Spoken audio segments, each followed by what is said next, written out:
Wow. The pilot episode, here we go. It's the FLICKETTY Review Cast. Flickety. Slickety. Flickety. FLICKETTY. FLICKETTY Review. We'll get it. We'll get a hang of it. It's FLICKETTY Cast presents. FLICKETTY Cast presents the FLICKETTY Review Cast. That's pretty cool, right? Right. Yeah, we're here. We're into it. All right. So, Mike, all right, let's give us a little setup here. This movie you brought to us in one of our Schlickety-Doo episodes. Well, before we delve into the movie. So basically what we're doing here is we're just going to talk about a movie that, either one of us hasn't seen, maybe we both haven't seen, which is rare, or something we haven't seen in forever, right? Right. We're not doing a full movie review because we don't want to deal with copyrights. We don't have a lawyer to fight all this stuff. I don't want to get it yanked. So we're just going to talk about this movie. We might show you some stills. It's going to make you aware of it. Right. So you can go out and judge for yourself. Yeah. Yeah. And so we'll give you our 2 cents on it. We'll give you a sense of what the movie is. Right. Our 2 cents on it. We'll talk about it for a few minutes. And that's it. Yeah. It'll be cool. Hopefully it sparks an interest in you to be like, you know what, I'm going to check that out. Yeah. Because you did this with me. It was an old episode, and it kept. We do the Wayback Machine. We were talking about the FLICKETTY Cast. Yeah, 1987. This was 3. Okay, so this was 1983. This movie pops up on the charts, and you're like, blah blah blah's in it. Blah blah blah's in it. And I'm like, wow, why have I never heard of this? Huh. Weird. I know all the people involved. I know the timeline. I could almost picture the movie poster, but I don't know the movie. Never seen it. So you never even saw a trailer on HBO for it? No. You didn't have HBO, did you? Oh, I had HBO. Oh, fuck yeah, I had HBO. I watched the shit out of HBO. I had it way back. I was one of the first ones with HBO. Our family got the HBO guide delivered to our house. Yeah. Yeah. But no, I don't know why this one slipped through my cracks. All right, so then quick side tangent. What's the earliest big movie you ever watched on HBO? On HBO? Yeah. I remember when E.T. appeared on HBO, it was a big deal because it was all over the... Is that the earliest one you remember? I mean, earliest one, when you first got it. Christopher Reeve Superman? Wow. That one? That could have been an early one. I remember that being a huge deal and watching that on HBO. Yeah, that might be it. That might be, I want to say, the Christopher Reeve Superman. When we first got HBO, Jaws was the big thing. Jaws. Yes, that was big. I remember that one. Yeah. So that was from 75, so it must have been 76 or 77 that we got it. Wow. Yeah, I don't think we got it till like the 78, 79. I remember seeing on HBO, in I believe 1977, a Kiss concert from Japan on the Hotter Than Hell tour. It's funny you mentioned that. I almost, I know I haven't seen it, but I remember my brother talking about it. Like, oh my God, I gotta watch this. My God, like him telling my parents, we're watching this, da da da. But I think I was kind of young, so I didn't really. I was like, way whatever. Young. Yeah, I was like 6 or something like that. Yeah, I kind of rolled my eyes at it. But Chris was so into Kiss, he had to see it. Yeah, well, because you didn't get to see Kiss much. Right, and he was 12, so he's right at the demographic. Remember that terrible movie came out, Kiss Meets the Phantom of the Park? Oh, God. That movie's terrible. Unwatchable. And not in an unwatchable good way, unwatchable bad way. It's top to bottom, soup to nuts, everything about it's bad. Soup to nuts. Speaking of which, okay. I got to say this one. Okay, so here, what are we talking about today, Mike? We're talking about a movie called Easy Money from 1983, starring Rodney Dangerfield, Joe Pesci. In minor supporting roles, we have Jennifer Jason Leigh. Who? Jennifer Jason Leigh. Oh, Jennifer from Fast Times at Ridgemont High. Remember her? And Taylor Negron. Right. Oh, and who played the helper, the old lady's helper guy? Oh, that's Jeffrey Jones. Jeffrey Jones, he was in what? What was he in? He was the principal in Ferris Bueller's Day Off. Yes, him. If you've ever seen the John Lovitz movie, Mom and Dad Save the World, him and Terry Garr are the parents. Yeah, he was he in Beetlejuice too? He was in Beetlejuice. Yes. And he was also in Sleepy Hollow. Yeah, you'd recognize him as the principal from Ferris Bueller's Day Off. He was in a lot of 80s movies. But he's not in things anymore. Yeah, he's passed on. So here we go. Did he? I don't know. Let's just... Yeah, so here we go. Easy Money. I'm going to break this into 3 sections. So... Wait, you want me to do the breakdown of what the movie's about? Just so... All right, yeah. Give me the elevator pitch, because this is what got me. When you told me the elevator pitch, I was like, wow, this sounds like this could be fun. So this is the trailer pitch. So Rodney Dangerfield's our main character. All right. He's Monty Capuletti. He lives in Brooklyn, Queens, maybe Is it Long New York? Island. It felt Detroity to me, but okay. No. It's 100% New York all the way. Yeah, that's true. Yeah, they all had New York accents. Suburbs, New York. Yeah, but they had row houses. It was kind of like row houses. Right. Yeah. Which, yeah, I didn't realize that the house that they live in is a duplex. Yeah. And the other side of it was for sale. Right. Most of the movie. That shit plays like into that the makes- new neighbors later Yeah. on in the Act 3. Yeah, for that one scene, which goes nowhere and does nothing. But we'll get to that. Yeah.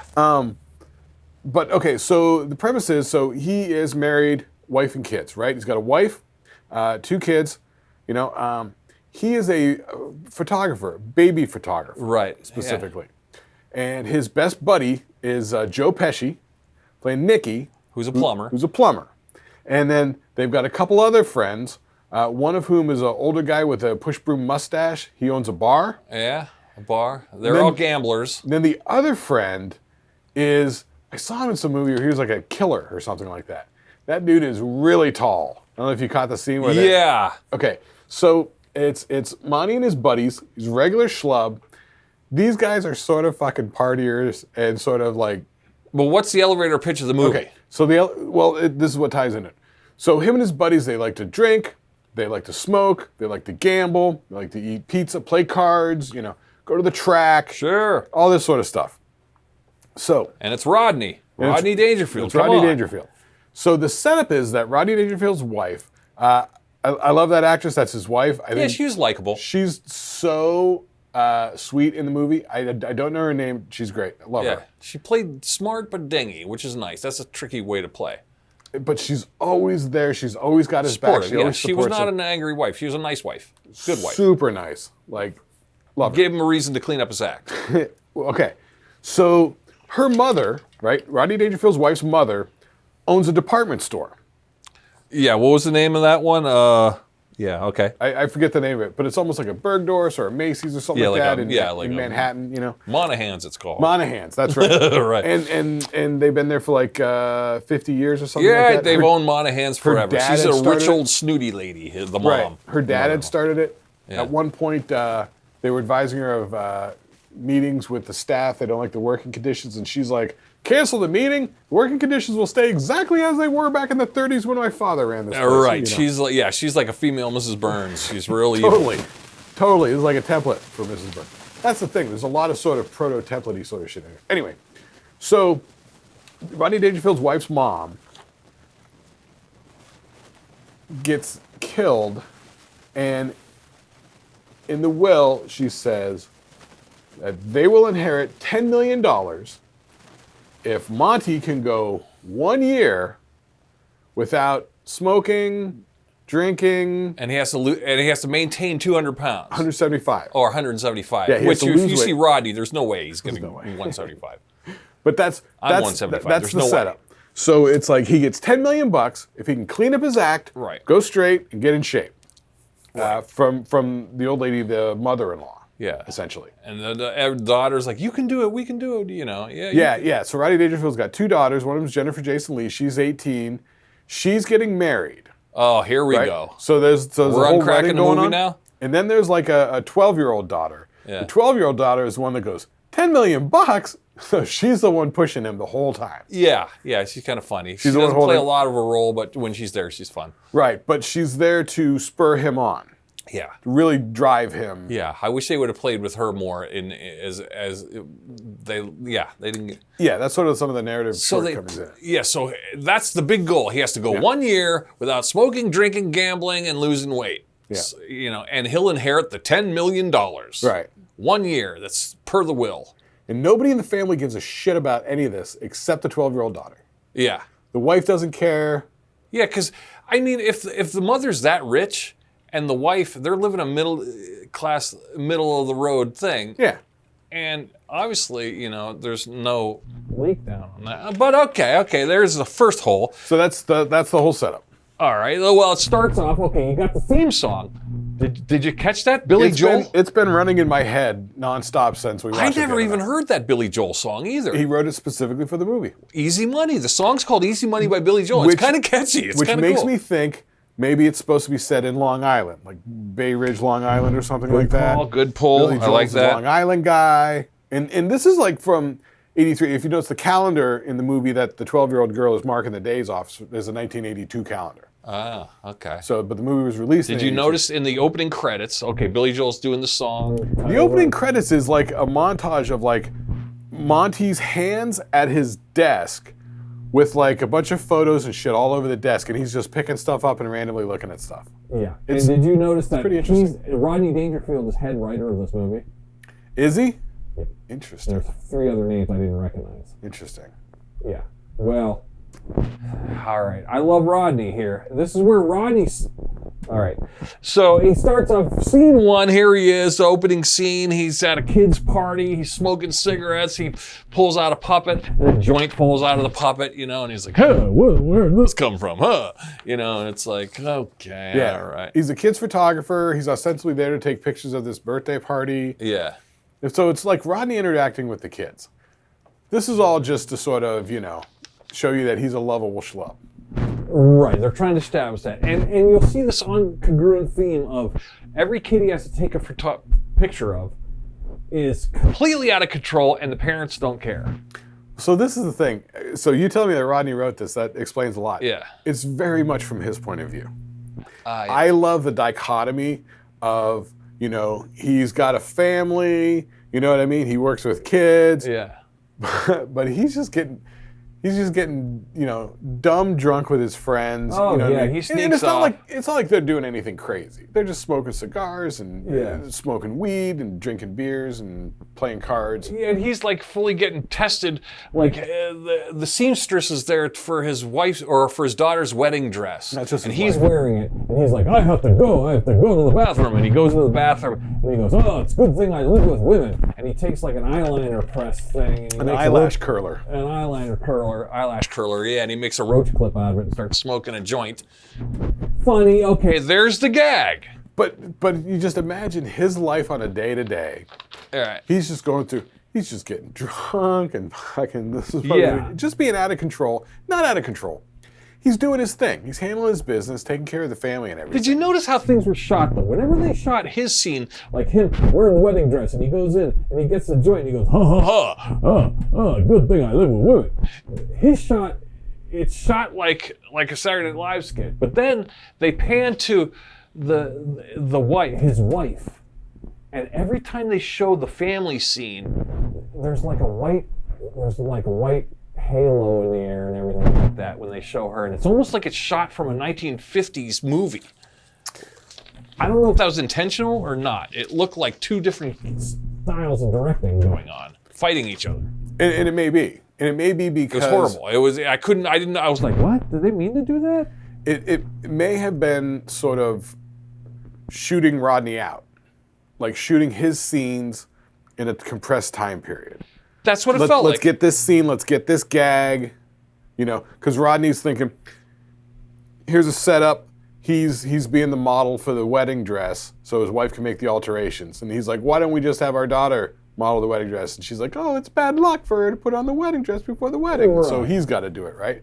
So he's standing there smoking a cigarette, drinking a beer, and then he's like, I can't take this, right? Right, yeah. And so it's like there's the setup, there's the tipping point, and then there's And Rodney's yeah, and then it- scene with the little button where he's smoking the joint hard. Because remember, this came out in '83. Yeah. This is all just say no time. So he smokes a joint, then it cuts scene, and then they go to the mother scene, and then there's the mother-in-law, and that's shot totally different. And Right. that's just like kind of like, hi, and that's like it's shot like the honeymooners, like. So anyway, honey, how are you? And they've got this weird '50s old. Well, because it's disjointed. that's the whole point. That thematically, what they're showing us is that there is the proper way, the way things have been done, the traditional way, the right way. And then there's the way that Rodney's doing things. Yeah. And that's the whole theme. That's what the mother-in-law, who's very much a traditionalist, of the old style of, Yeah. robber barons or, But it Gilded looked Age like exploiters. It looked like it was made in 1953. And that was the point. That I don't was, know what was. I think they just. No. I think you're right with the thing. They had two different directors shooting different times. yeah. Yeah. two different camera people with camera styles and lighting styles, and then the ones he had were for his shots were a totally different crew because it looked like two movies merged together. Yeah, it was wouldn't weird. surprise me if there was like a smaller crew that was working with Rodney Yeah. and shot all his shit out. You know what I mean? Yeah. It's called shooting him out. That's what they do on It's Always Sunny in Philadelphia with Danny DeVito. Danny's only there for like 2 weeks. And so in that 2-week period when Danny's there, they shoot every single scene for every episode in the entire season that he's in. Oh, Jesus. It's a logistical fucking nightmare. So they know what they're doing, and so it's this costume, this, Well, you know. So this it they wouldn't just surprise me. then they show that scene. So he smokes a joint. Oh, I'm out of here. And then they go to their scene. Well, Rodney's been doing this da da da, and with a dumb joke. Next thing you know, he's at the racetrack. He's at the racetrack He's off smoking and gambling drinking with his friends. buddies. Yeah. It's like da da da. And then, can I ask you this? Okay, the daughter that's getting married is Jennifer Jason Leigh. They play her face full of makeup, and you think she's like 12. And She looks very young from what we're used to seeing her. Yeah. And she's just like, what do you mean? She's really young and naive. And I don't know if they're playing her that way or Yeah, if they there's a were. direct. It seemed like a. Because that came into it plot-wise. Yeah. On the wedding night. You're right. Yeah. So you move on. Okay. And then the next scene. Okay. Jennifer Jason Leigh hangs up on the husband. Ah, Julio, he's so bad. Oh, man. Then it cuts to another scene. And it's Joe Pesci and they're drunk driving in the car in the Right. thing. You know? Yeah. So then they cut to like, yeah, it's Rodney and Pesci, right, who are like best friends. Like Going to get the wedding cake. best friends to the point of, well, no, they were just out drunk. Oh, they did get the. Oh, that's right. They put the wedding cake in the So they go in the afternoon because they need Nikki Pesci's van, right, to get the wedding cake. Yeah. So they go get the wedding cake. They still have the cake in the van, and they're fucking hammered from the track or something. I don't know what it was. They kept stopping at places to get food, but everywhere was closed. Yeah, they kept trying to get some food. So then they pull up on somebody's lawn, and next thing you know, Pesci goes, "Hey, let me just get a piece of the wedding cake. Let me get the rose." "Oh, don't eat the rose. You can't eat the wedding cake." "Give me the rose." You know, and it's like going back and forth. They stonely, "You're a good guy." Ha, ha. End scene. Well, no. It was like, what? No, the scene, well, they do that scene. Yeah. Because they had the gag of trying to get something to eat, you know what I mean? Yeah. Which, from Rodney, as a stand-up comedian's point of view, comedians talk about this all the time. You get done working at like 10 o'clock or 1 o'clock in the morning in Yeah. these small towns, nothing's open. You can't Yeah, get true, anything to especially in fucking the eat. 80s. Yeah, especially in the 80s, so that might have been a Rodney thing. But it's funny, they go to the one restaurant and the sign says open 23 hours. Yeah. Yeah, that was all right. Yeah. But they're little things. It's stupid gag sort of stuff. But I find it interesting, their relationship as friends, as close as they are. Like he's like, yeah, I gotta get Nikki. We're gonna get the van to get the cake, you know. And then Pesci's overdoing it, what do you mean? I got a guy. Who has a guy? Who knows a guy? You know, well, it's like, yeah, we'll get into Pesci. But I to the point where on Christmas morning, did you catch this? On Christmas morning, Pesci's there at the house. Yeah. Remember the gag with the exercise bike? oh, that's later on. Yeah, it's later on in the movie. But that scene is Christmas morning Yeah. with the presents and the Christmas tree. Yeah. Pesci's there Yeah. putting the bike together. Yeah, because he lives down the road. Like literally like 3 doors down, isn't Yeah. it? Yeah. Yeah. Yeah. It's like, because you can see in the background, like, Yeah, he's parked. his van is very unique. Yeah, it's like a van with a plumbing van. So let's see. Okay, and then the wedding. So then it cuts to that. Don't eat the wedding cake. Next thing you know, next scene, end scene. He's got a yard full of people. We're at the wedding. The wedding is fucking, it cracks me up. They have this overhead scene. It's all the houses in suburbia. Yeah, you could tell with they their- rented the crane for their the day. backyards. Yeah, it's crane shot, total crane shot. With the fences and the yards. And they're all like empty little yards, little postage stamp yards, except his fucking packed wall to wall with like 400 fucking people. Yeah, because Julio is Mexican or something. Puerto Rican? Puerto Rican? Or- yeah, okay, yeah, let's say Puerto Rican. He has a huge Puerto Rican family, which is filling in everywhere. Right. They got like the lowrider sort of thing. You're right. But yeah, very funny. Taylor Negron's great. It's probably not PC or whatever to. Yeah, he kind of like they're trying to make a a goof on the atypical Puerto Rican guy from the 70s kind of Touching thing. on a little bit of low-level racism, honestly. Yes. But this guy's playing it as best he can, Yeah. but I don't know if the way he's playing it, it's just not fitting the part. You know, yeah. You could tell he'd be funny on his own, like his own show, but it's not working there. It is sort of funny. Yeah, but it sort of is as odd as Jennifer Jason Leigh's sort of, Yeah. So yeah, character. they get married. They're disjointed. Oh, they end up in a in a Howard Johnson's motel, and he's all the cliches. No, we're not gonna. He wants to have sex with her. She's a virgin. She's a virgin. She doesn't know what to do because she's 18, but she's playing it even younger, so it seems like she's creepily younger. But No, she's 18, but ostensibly very sheltered because Rodney was a very strict parent. He's a parent of 2 daughters. so they allude to that. But yeah, and then Julio just wants to have sex, and then she goes, "I'm out of here." But he waited till the whole wedding night. Huh? He waited till the wedding He did night. wait. I'll give him that. You know what I mean? Yeah, he did wait. He did wait, but he was counting on that wedding night. Yeah, which says that he wasn't cheating on her. No. You never get any sense that No, Julio was like he just liked her. Yeah. fiddling around behind her back or anything like that. You know what I mean? And they make it seem like he might be a 2-bit thief, but he's not. But they never show him being a 2-bit thief. They just kind of racistly have you assume that he's maybe up to no good. That's the sort of low-level racism stuff. You're It's right. like, it's- Yeah, you go, is he a scam artist or is he not a scam artist? Are they making us think? You know what I mean?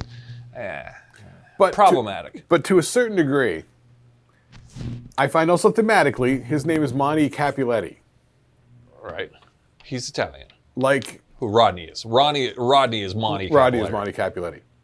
And with Julio, and I don't know Julio's last name, his family's last name, but Well, his mom looked Latino, and then the Right. dad was black. I know, right? Yeah, which was kind of weird casting. Now it could be that he's like, Afro-Cuban or something like that. That's what I'm thinking, like an Afro-Cuban kind of mix. But with his name Capuletti, it makes me think of Romeo and Juliet, Oh, the Montagues and the Capulets. Capuletti. Oh. If Julio's last name is Monta something, Montanez or Yeah, Montenegro or something. right. Oh, It could please be- don't let it be Montenegro. It could be a little Romeo and Juliet play. And the Black Father, Montenegro, is that where they're going with it? Could be Oh boy, please don't. because Be. the Monte is just mountain. Yeah. So there we go. All right. Yeah. So that. All right. So anyway, they could have been leaning into a sort of like Romeo and Juliet sort of theme with the kids, the star-crossed lovers, and even So with this the is the names. this is the first 1/3 of the film. So we're at, I'll call it the first one. You're setting the stage. This is how his family dynamic is. It's all disjointed. Everything's going, okay. And then the mother died. The mother is at the wedding, and she's like, "Ew, I can't believe I'm here." The rich mother. Right. Next scene, they're in bed, and it's the night of the wedding apparently. Or the next night, something Next like that. night, Very soon yeah. after. The time here, the time jumps are weird. Yeah, it is. And then there it is. She gets a call. Hey, it's your father's lawyer, or it's your mother's lawyer, and your mother's dead. Huh? My mother's dead? Oh, it was like, so like, what? What are we doing here? It made no sense.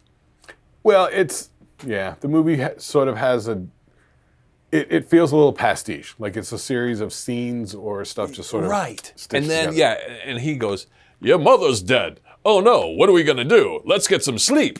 And then the next scene is the reading of the will. So the reading of the will. All right, so now it cuts right to the reading of the will, which is like the premise that you said earlier. Yeah, this is where the actual story of the whole premise kicks in. Begins. But we're 1/3 through the movie here. We're about It's- 25 minutes in. It's more than that. Yeah, this is a good chunk that's It's more been than taken that, up yeah. by the setup that I was like, Jesus Christ, get to it. Yeah, this actually, it's like a third of the way, maybe like halfway through the movie. Yeah. It feels sort of late in the game to be kicking off. This should be the inciting incident that kicks off in the first act. Right, and it should have been way late. yeah.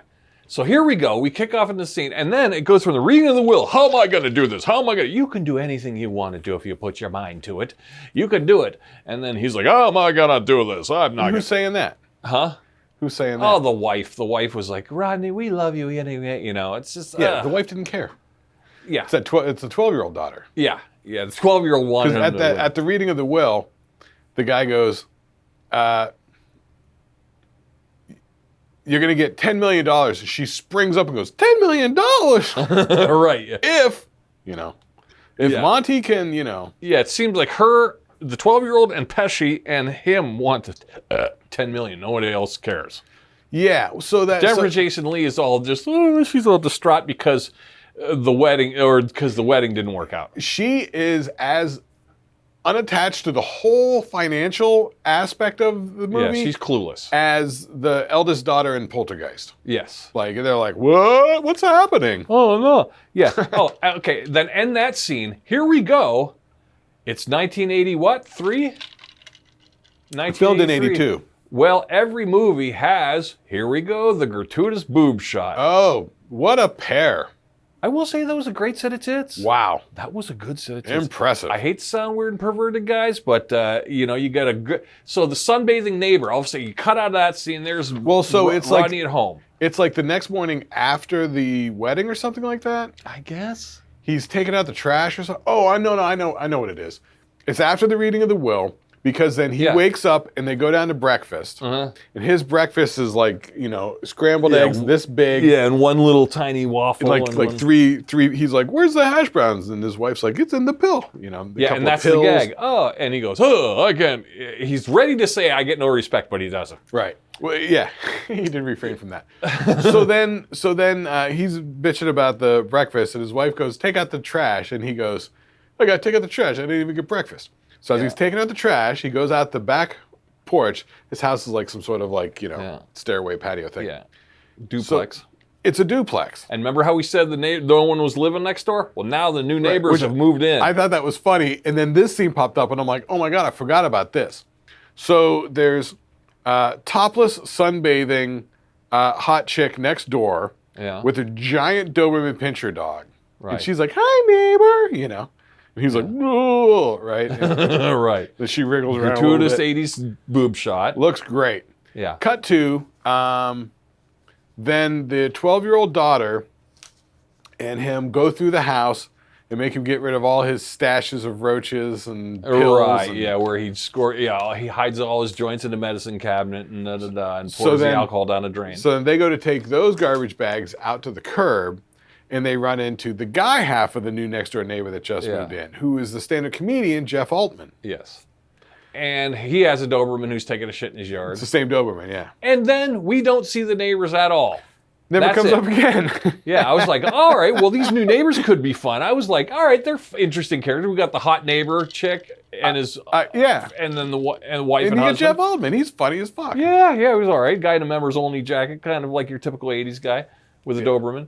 And he gives him a couple joints. Yeah, so there we go. Pretty hysterical. It cuts out of that. Then the next scene is Julio and the bush scene climbing up the thing. Julio wants to break into the house with his this is a play on buddy. Cyrano de Bergerac, which Steve Martin did in that Roxanne movie. Oh, yes. He's where like, I want you back. Please come back to me. Right, so it's like the star-crossed lovers, once again, calling back to Romeo and Juliet with the balcony scene. Oh, I see. Okay, I didn't get that, but it's also mixing it with the Cyrano de Bergerac with the friend hiding in the bush. Right, but they're idiots. They're idiots. It's supposed to be a more eloquent friend who's giving him, who he really loves her, but this guy's the one that she loves, so he's going to feed him good lines. Yeah. That's the Cyrano de Bergerac thing. Yeah. So that's what they're setting up with the bush thing. So they have this scene where he goes and throws pennies.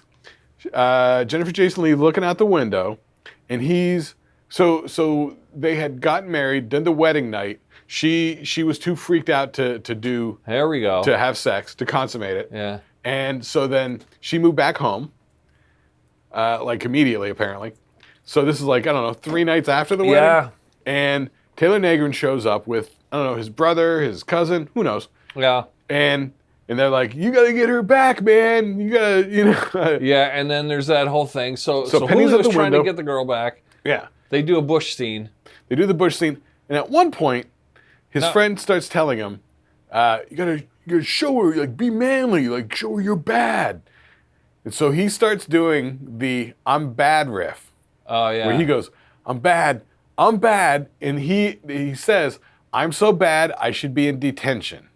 Which Anthrax then sampled for that I'm the Man song. Oh, yeah. Yeah, I didn't know this. I didn't notice that one. Yeah. Well, here's where the continuity, once again, now there's continuity time jumps all over this place. They're in the summertime. They're wearing shorts when they're doing this. Right. All right. Blah, blah, blah. Cut to the silly bush scene. He climbs, whatever. Does the whole scene that we just told you about. Next scene, it's Christmas. Well, then it gets into sort of the exercisey montagey sort of things. Yeah. Where we see Rodney sort of trying to exercise. He's doing the sit-ups. The 12-year-old daughter's sitting on his feet. She's reading a book. Oh, right, yeah. There's a couple living room shots. They got him and the 12-year-old daughter jogging through the park. You know what I mean? It's an exercisey and montage. then all of a sudden, next thing you know, we're in front of a Christmas tree. It's Christmas tree, and it's Joe Pesci over there helping them put together a stationary exercise bike. Yeah. And so the gag is, back in the days they did stationary exercise bikes, it was like they'd have a front wheel that was kind of up on a couple of jacks. Yeah. And so he starts pedaling on it, and Pesci's like, you got to go 30 miles an hour on this thing for 15 minutes. That's how you're going to And so they're weight. like, faster, faster, faster. So pedals. he's pedaling frantically. The whole thing's Bike shaking. takes off. The bike falls off the little stand, hits the ground, and he crashes into the Christmas tree, and the Christmas tree falls over. End scene. That's the gag. That's the gag. End scene. I'm like, ew. So the whole thing is set up to where it's like these little gags, these little scenes. Right. And then we cut from there. Then you see a little calendar go, January, February, and now we're in March. It goes right to March from there. Time jump. Here's Julio again, climbing the bathroom gutter to get into the bathroom to see, and Julio and his buddy are climbing up, trying to break in the house to get to Jennifer Jason Leigh. He breaks into the bathroom, and then Rodney comes out because he has to pee in the middle of the night. So he gets out, he goes to pee in the middle of the night, hits him with the door, he falls out the window, end scene.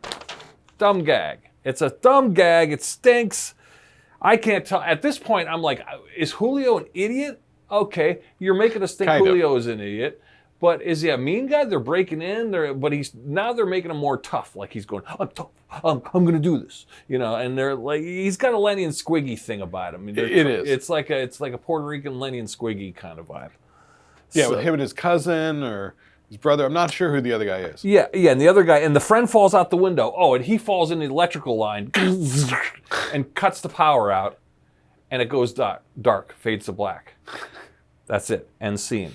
I mean, it's almost like 1930s cartoon logic. Yes. And then the scene after that, so it fades to black, and I'm like, what the fuck was that? You don't even see what happened to Rodney. Then it cuts to that, and then Rodney and his friend in a restaurant, and they're ordering food. And they're all ordering, and him and Pesci are eating. Give me a steak, give me a courthouse steak, give me another beer, give me a light for my cigarette. You can eat those fries? Yeah, and Rodney goes, I'll take a salad. Yeah. And he's all mad because he has to salad eat a salad. Like that. That's it. And that's da-da-da. But that scene then, and he's getting depressed. He's getting depressed. He wants to be eating the food and smoking and having a good time. And Pesci and the friends, they're all smoking, they're drunk, they're drinking, they're eating all the foods and stuff. And Pesci's there going, it's mind over matter. And he's smoking a cigarette. He's like 2 hits into the cigarette, and he goes, look, I'm master of these cigarettes. I don't need it. And he puts it out, and he goes, look, I can not smoke. And then he immediately lights up another cigarette. Yeah, right. And he's going, you can do this. You can do this, money. Get me some wings and a calzone. Like they're ordering food and shit, right in front of him and everything. Just making it harder for him. Right. And he's just sitting there, and he orders a salad, and here comes the food immediately. The guy goes, give me some wings, give me a salad. And then 2 seconds later, they appear. It's like, time doesn't even matter to this director. This director stinks. Yeah, but it's given this message that it's like, Pesci's like, you can do it. You definitely, that's easy money. That's literally, they have a little montage after the will reading thing. And actually, did you catch they had the shot of Frank Vincent in there? Yeah. Frank Vincent, who was Billy Batts in Goodfellas, and then he was Phil Leotardo. So he's depressed. Next scene, and then he goes, I'm depressed. He goes home. Then the next scene, easy cut, they go to the calendar again. Right. These X and off days, and it goes to August. So now you're going from March April, May, June, July, August. So you shoot ahead. They have a 5-month time jump. Yeah. And Rodney and Pesci are walking through the mall. They're going through the mall, and guess what? They're telling everybody, "Hey, you don't know anything. You don't dress like we do." They're all they're making fun of it. And then, Oh no, you mean the department store? yeah, they end up at Monahan's department store. Monahan's, that's right. So they're the department store that the mother used to own.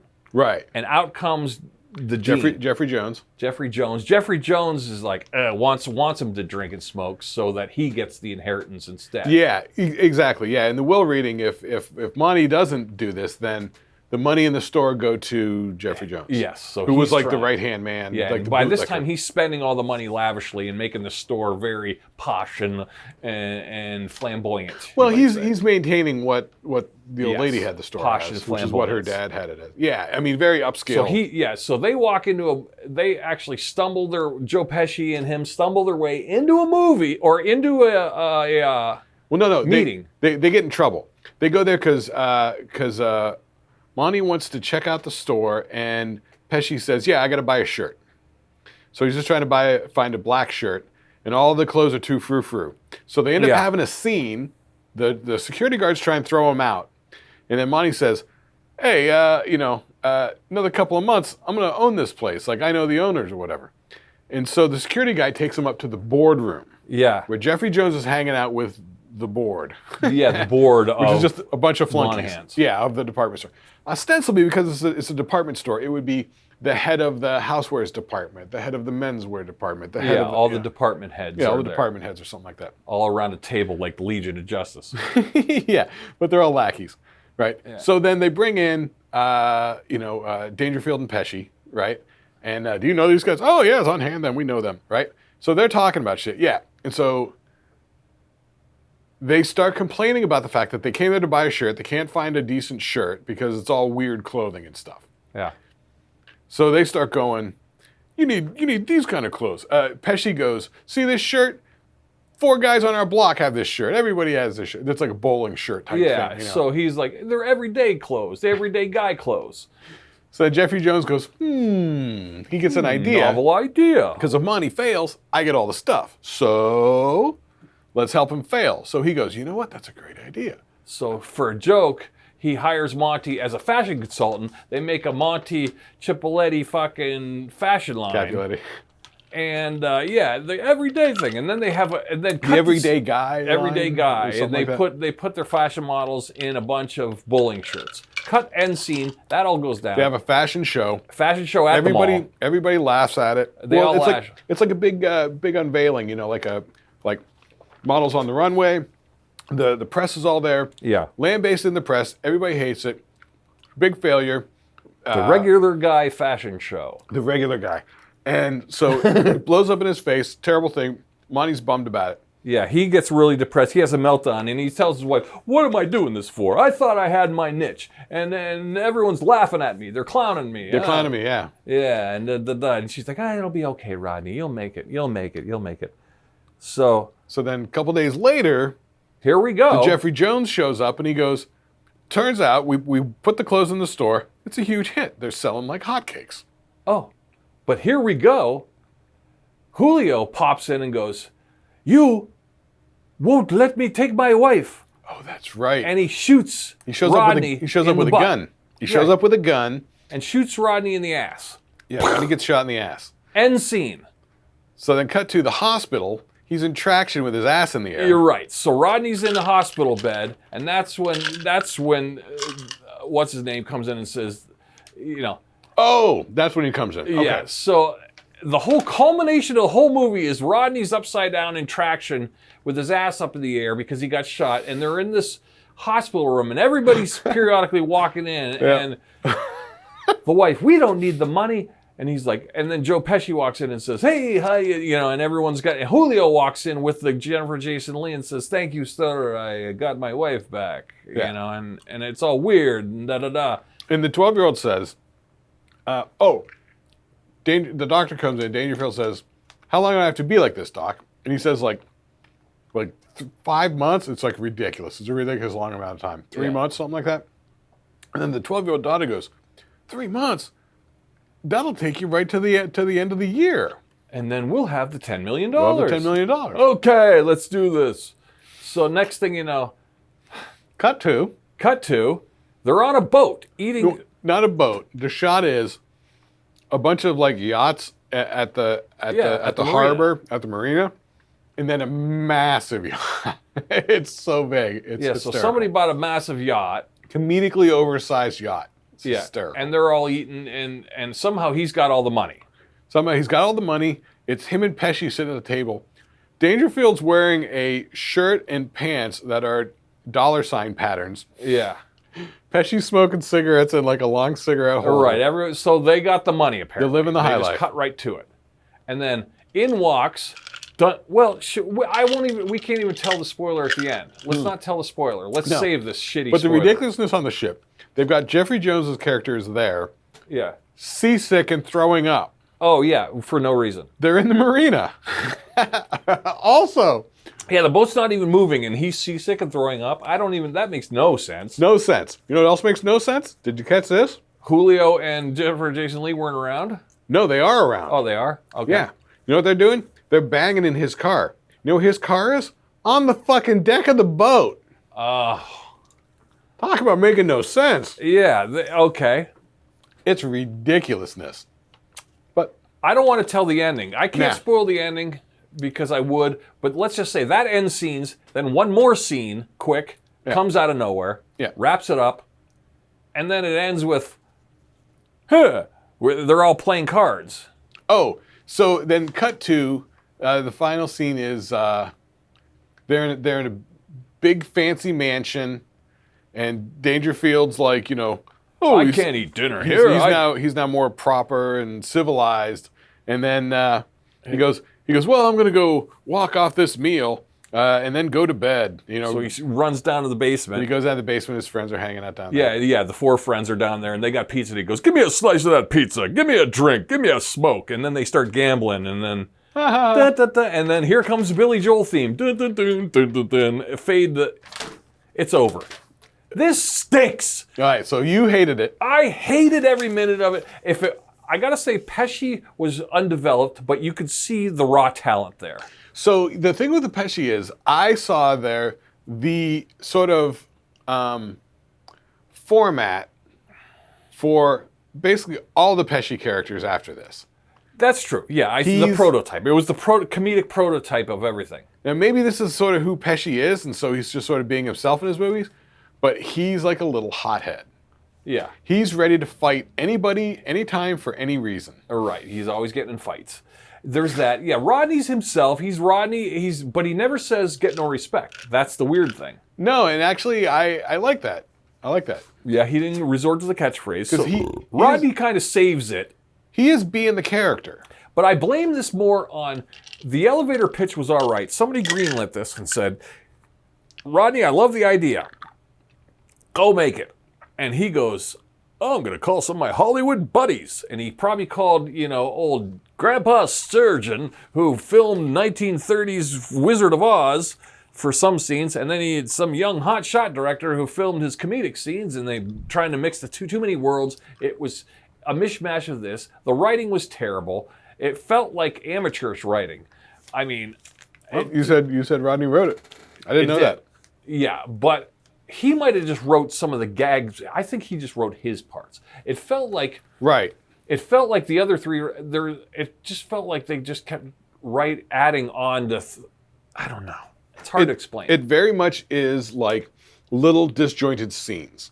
Each scene has its own little story arc. Yeah. You got your setup. You got the setup, the turn, the reveal. Right. You're right. It's like a magic trick sort of thing. So it's like every scene sort of plays out that way. Yeah. In and of itself. Yeah. There's a bit of a timeline that pulls it all together, but the movie's very uneven. Like they get to the reading of the will thing, which actually kicks in the whole plot of the movie. Yeah, which should have started way sooner. Way sooner. Yeah. It comes shockingly late in the movie. They didn't even need the daughter Julio scene. They didn't even need her or the Julio thing in there at all. That was even unnecessary. I would have liked two daughters that were like the 12-year-old helping him out. Yeah.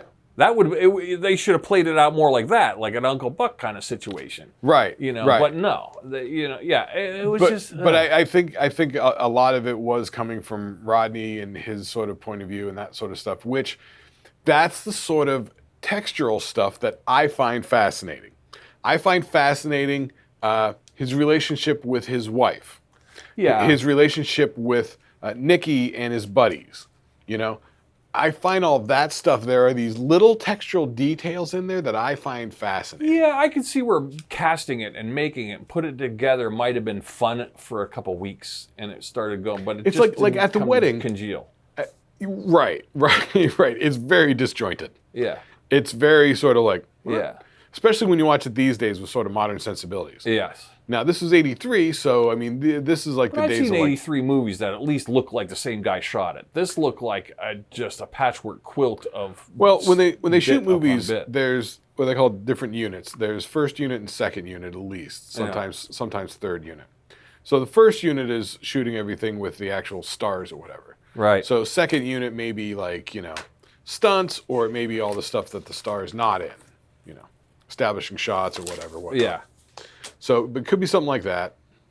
Yeah, I think it's more directorial choice. Maybe the writing was flim flam, but I think a flim flam writing like that, a good director could maybe figure that out and edit it together properly. I think. But it's almost like Stripes is kind of like that as well. Yeah, a lot of those were like that, where they were just like the whole scene was predicated on one gag. Yeah, because back that then maybe he wrote. Back then, a lot of production was very segmented, and like everybody had their own little lane. And so you got the comedians with their sensibilities, the writers with their sensibilities, the directors with their sensibilities. Yeah, and the romance part of the story, and then Right. there's the funny part of the story. There's the family part of the story. You can almost picture somebody with a cigar going, "There's got to be a love story. What's the love story angle?" Right? Yeah, you could almost picture the chain smoking old guy from the old school overseeing this. Yeah. And the guy Rodney at the going, "I studio. just want to write a funny movie with my friends." It's about And a then- guy with the thing. Yeah, it seems like worlds are colliding in this. In the Yeah, writing and it's side. almost like they spent way too much time and money shooting like stuff to try and set up the world in the beginning, Yes. and then the ending feels a little rushed. Yeah. So I'm gonna recommend it on the sense that it's an endurance test. I'm gonna recommend it because I like Pesci and I like Rodney. You can see an undeveloped Pesci, but you can also see an underutilized Rodney, and I don't hate the acting. I don't hate the act. Jennifer Jason characters Leigh, are all I hated. endearing. I hated her in this, even though I like her generally. I don't know who told her to do what she had to do. That was abhorrent. It's not too far from the sort of character that she was doing in Fast Times at Ridgemont High. Yeah, just a dingier, dumber version. Yeah, but that's sort of what she did in her early movies up until Single White Female. Yeah, this was not good. Not good at all. I know why it wasn't a hit. I understand it. But I would say just for history's sake, watch it. Easy money. It's We very found much a this time free capsule. on Pluto, by the way. Yeah, Pluto TV app. Yeah. Yeah, they throw in some So- ads, but it's not too bad. I don't know.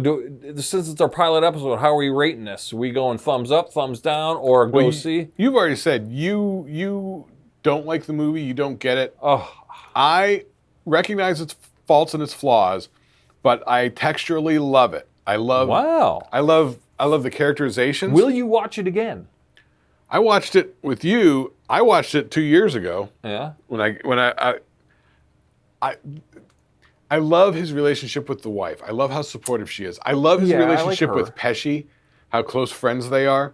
I love like his friends are just his knucklehead buddies. I love the 12-year-old daughter that pushes him, but there's a whole lot of sort of nothing going on in there.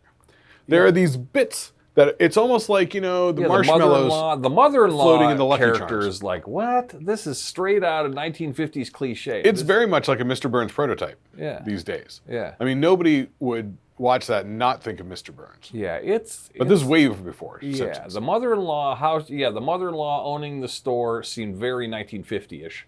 And that's what they're going for. It's weird. It's very much a different generational clash of cultures sort of thing.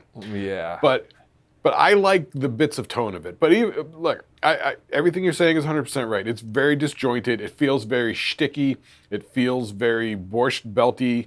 It feels very You know, like I could totally see like Rodney with a small crew filming a lot of his scenes. You're right. With Rodney going, the guy's got to do this, you know. Yeah, and they're having a good time on it, and then the studio overheads kind of shutting them down and finishing in this part and that part. Well, they're like making sure that, you know, we get the family thing and the romance angle and the this and that, which, you know, I feel like it works, but in the editing of it and the putting together of the movie, it feels very disjointed still. I feel like all the parts are there. Poor editing. Maybe it's an editing thing, because it really is not put together right, and the time jumps are just abhorrent. Yeah, and like I said, the plot stuff that should be happening way earlier. How long are we going here on this episode? I guess we're going to wrap it up. Oh, okay. I just don't know. We were trying to keep it short, but I feel like we went long. It's a pilot. It's a pilot. What do you want? But all right. But that's the breakdown. Easy Money from 1983 with Rodney Dangerfield and Joe Pesci. Find it. I find it enjoyable time capsule. You know, I love the texture. Yeah. I say it's junk, but watch it once for pop culture's sake. So if somebody ever mentions it again, you go, "Oh, I've seen that." You know. So yeah, I'm gonna recommend a one watch, but it's not going to satisfy you. I mean, it depends on it depends on your point of view. Yeah, you can put it in your old knowledge bank, in your old toy box of pop culture. Fine. I mean, if you sort of dig like older films just for like as they are, like time capsule sort of thing, I think it's fascinating. But with the modern sensibilities looking at now, it's a little rough. Yeah, a lot of cringe. There's cringe. Yeah. Okay, so should we announce what we're going to do for the next episode? That way, if people watch this, and if they want to, they can watch the next movie, and then when the next episode comes out, they'll be hip on the discussion. No, because we don't know if there's going to be any kind of sequence yet. We'll surprise you. You never know what we're going to review next time. But I'll give you a little hint. We have mentioned it in a past Schlickety Do episode. It might have been the same episode that we mentioned. I'm going to suggest either. Well, we got two options coming up. How about on the coming soon? What was the John Ritter movie you were telling me to watch? Oh my God. It was John Ritter and who else? Jim Belushi. And Jim Belushi. Okay, I want to watch that one. What was that? That was called. It was something real simple, like Good Guys, Nice Guys, or something like that. Hang on, let me pop it up real quick. All you gotta do is search. And then you were also our second choice. Ritter and Belushi. All right, make it quick here. We got Real Men. Real Men. Okay, it's gonna be Real Men from 1987. I just watched this like a month or two ago. This movie makes me laugh. I'm a huge John Ritter fan, and I'm a Jim Belushi fan. I always thought Jim Belushi never got his proper flowers, so I want to see two of my favorite underrated artists together. Both fucking, I don't know. It makes me laugh. Watch, you'll probably fucking hate it, but maybe not. I love this movie. Okay, I say we'll go for that. We also got on the deck Harlem Nights on the deck too. Harlem Nights with Eddie Murphy, Richard Pryor, and Red Fox, set in the 1930s Harlem nightclub scene. Yeah. And so I remember when this movie came out. I probably saw it back then. It's really well made. I think it's like real high production value on it, like costumes. Yeah, and that might, and it's longer, so we'll see. We'll see if it's. So we're figuring on giving that a watch, and it's been a while on that one. All right, the Flickety Review Cast. There you go, pilot episode. We'll see you next time.